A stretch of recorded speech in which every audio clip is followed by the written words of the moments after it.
Bella, it is preposterous to even attempt to compare the two statements, the do or die, and that reckless, irresponsible, violent-driven statement which was made by President then candidate Nana Addo. He made that statement, and even when there was tremendous pressure exerted on him to apologize, he refused. He doubled down.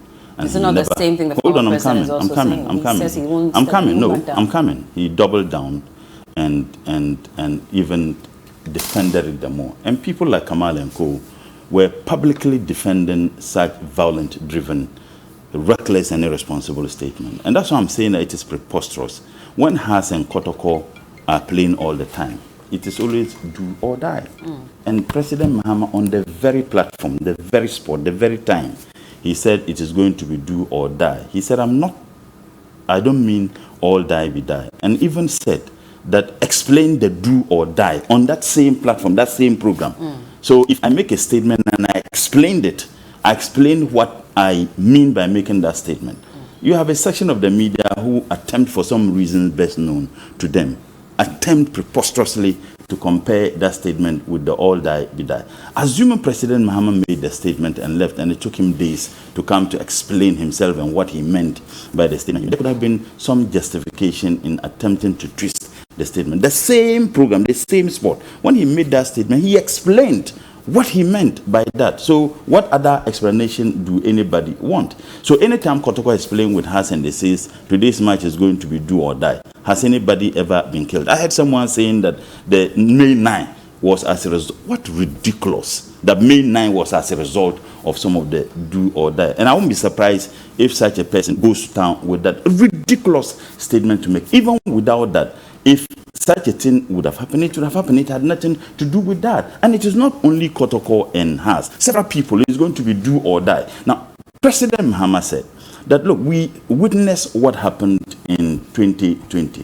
For the first time in our democratic processes and elections, you have a government directing military, gun-wielding military officers and police officers to go to coalition centers for the first time, gun down people. As we see today, there are women who are widows. There are kids who are orphans. There are kids whose educations have been truncated because the president directed the military and the police to gun down those people who went to exercise their democratic rights as enshrined in the 1992 Constitution. These people were gunned down, and President Mahama simply says, we are not going to allow such to happen, and it is going to be do or die at the polling station. But isn't that when where the problem is? Because already there's some tension. And so if you're also making these kinds of statements that seem to be inflammatory. What tension is already there? Is there not tension already? Because up until now, we still do not have closure on the people who were unfortunately killed. The reason is that the reason why we should be a little more careful in the statements. Bella, we will not have a closure. The violence that was perpetrated on Ghana was directed by Mr. Nana Addo. We cannot have a closure. He asked them to gun? He asked them to do How? that. He takes the ultimate responsibility. And I am saying, as we sit today, the president has not spoken in condemnation of the murder of those 9 young people in this country. Not a single statement has the president made about that. So when you talk about the extension, that tension is occasioned by the president. But my focus Two wrongs don't make a right. There isn't any, you see, that is why I'm saying that when you begin to juxtapose the do or die, which is absolutely harmless, with all die be die, it is preposterous. And I have realized that a lot of people, but particularly section of the media, that is the first basis for them to have a justification of condemning President Mahama. They must put the do or die with that irresponsible, violent-driven, all die be die at par. And the moment you do that, now once they're able to establish that wrong footing, then they go ahead to say that President Mahama made a mistake. Don't even compare the two.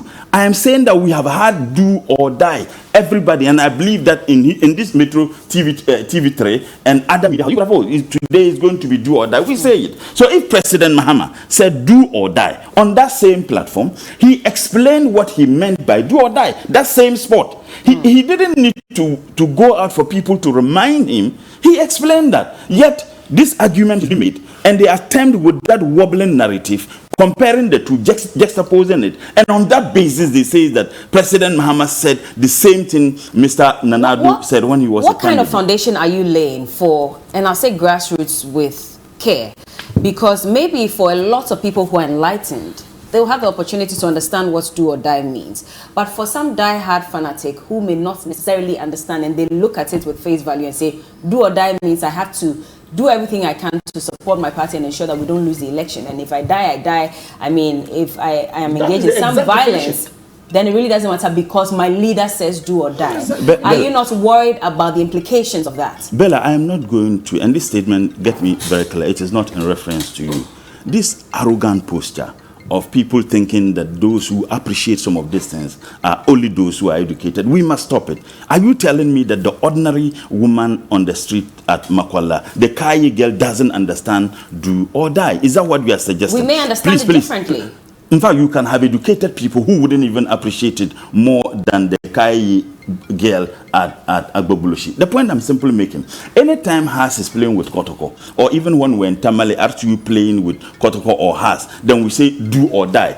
Those who understood it were those who were not even lated. So to assume that many people, the teeming mass of the NDC and other people in this country, wouldn't understand the gravitas of do or die, it is arrogance. I'm saying that the people of this country, majority of the people of this country, have a profound appreciation of what constitutes do or die. I like that because majority. I'm saying, there are still people who may not understand. Of course, even what we are discussing here, there are still people who would listen and wouldn't understand. You can't have everything in absolucy. The point I'm simply making is that the people of this country understand when you say do or die. Okay. And I'm saying, Bella, the crass difference between the statement made by President Mohammed on that platform and that desperate attempt to juxtapose it and compare it without violent driven statement made by Mr. Nanado is telling. President Mohammed on that same program, after he said do or die, said, I don't mean all die be die, and explained on that same program what he meant by do or die. Okay. Anybody who is watching us should take his dictionary and look for the meaning of do or die. So if you are able to understand this, I don't think that this desperate attempt to compare these two statements would matter. And in any case, are we all happy about what happened